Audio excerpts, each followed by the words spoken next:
Page 6, lesson 2. Apparently the guy was a teacher and he had written this to help for his students or whatever. I'm not really familiar with his work at all, so I won't pretend to be. Let's just talk about it. It's in common time, 2 sharps, so it's either in D major or B minor, because those are the 2 key signatures with 2 sharps in them. Look at the end at the bottom of page 7. You were here. It's ending on a D major chord. I'm guessing it's in D major. Make sure you can do the scales, the D major scale and the B minor scale, at least 2 octaves up and down. You need to be doing these scales. You ought to be doing the arpeggios also on those 2 octaves up and down too. Here, now again, when I first start learning a piece, I connect all the notes. So it's here. And that little grace note thing, I'll talk about that later. Just leave it out right now. It's here.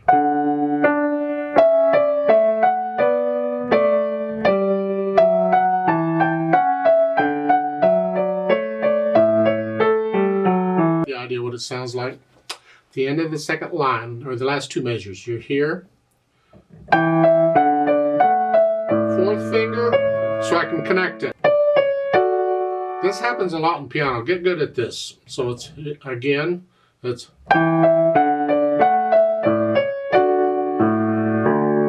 Yeah, don't put in a break in there. It's got to be connected. Now, the last 2 lines are similar to the first 2 lines, if not identical. I don't know. We'll figure it out later. Page 7. We're up here. New section. I like the idea of using different fingers on repeated notes, although here the reason we're doing it is because we want to change hand positions, because we got to be ready for that.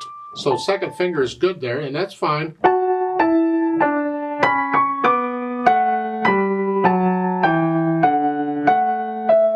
I use 2 different fingerings there too. Whatever, you pick one. You can use 2nd finger on both of those F sharps in the last measure of the first line. If you want. I just typically, out of habit, I do 2, 3. That's fine. And then 2nd line, I think they want here and then here.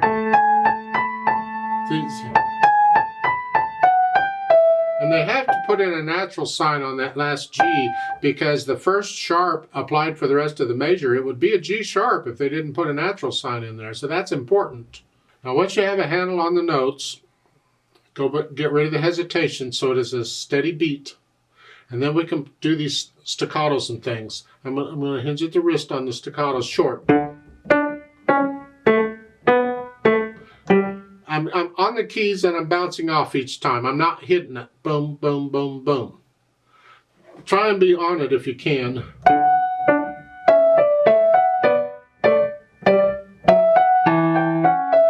Here.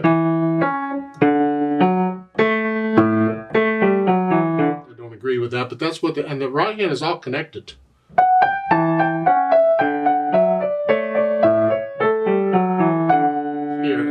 In the right hand to go this, it's the end of a sentence. It's the end of a phrase, but the left hand's connected.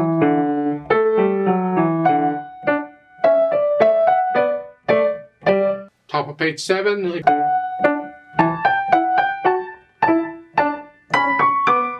Now, right there, but the left hand's staccato.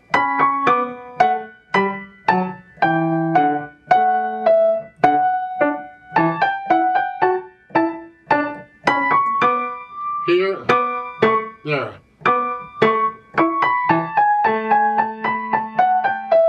Now here you're going to connect the right hand here and the left hand not.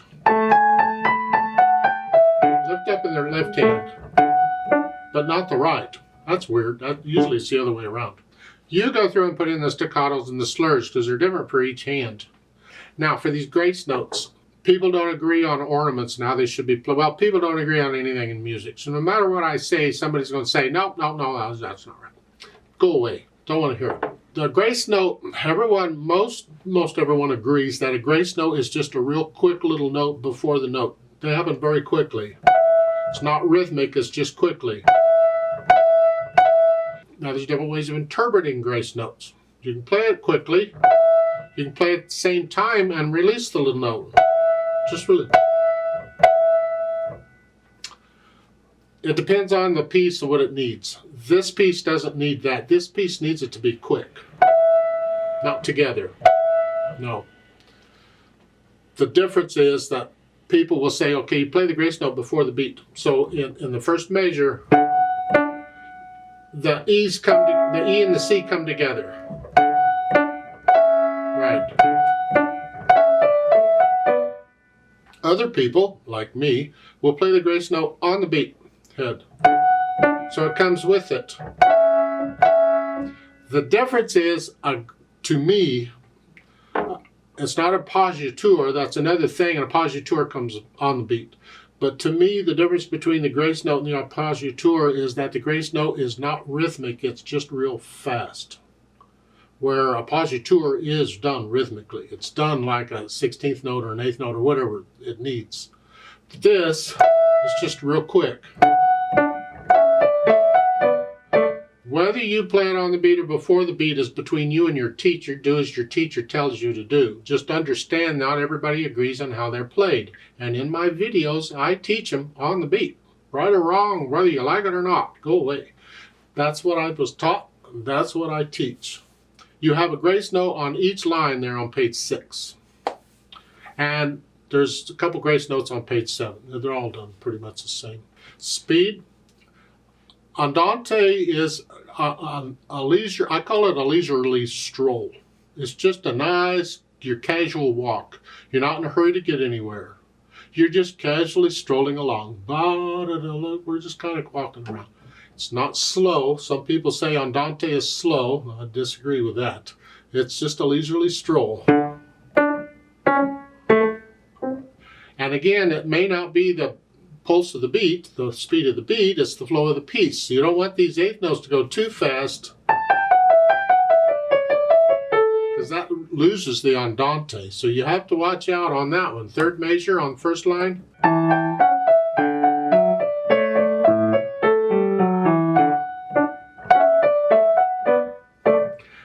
That wouldn't go any faster than that. It can go maybe a hair slower too. It's somewhere in that area. It's a range. It's not a set speed.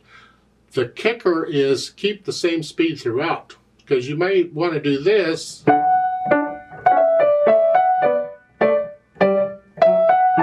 And as you play through it, you gradually speed it up. So by the time you get to the page 7, you're up here. You've sped it up quite a bit. Keep it the same speed. Use a metronome if you have to keep you slowed down, but it needs to be a regular pulse throughout. Now, there are repeat signs on page 7, so you'd play that page twice. There's a note at the bottom of page 7, last time poco retardando, which means after you've repeated and you go down again, you're going to slow down a little bit. At the last measure, just slow down. It's just telling the people listening we're finished, finally, or so soon, depends on how they feel.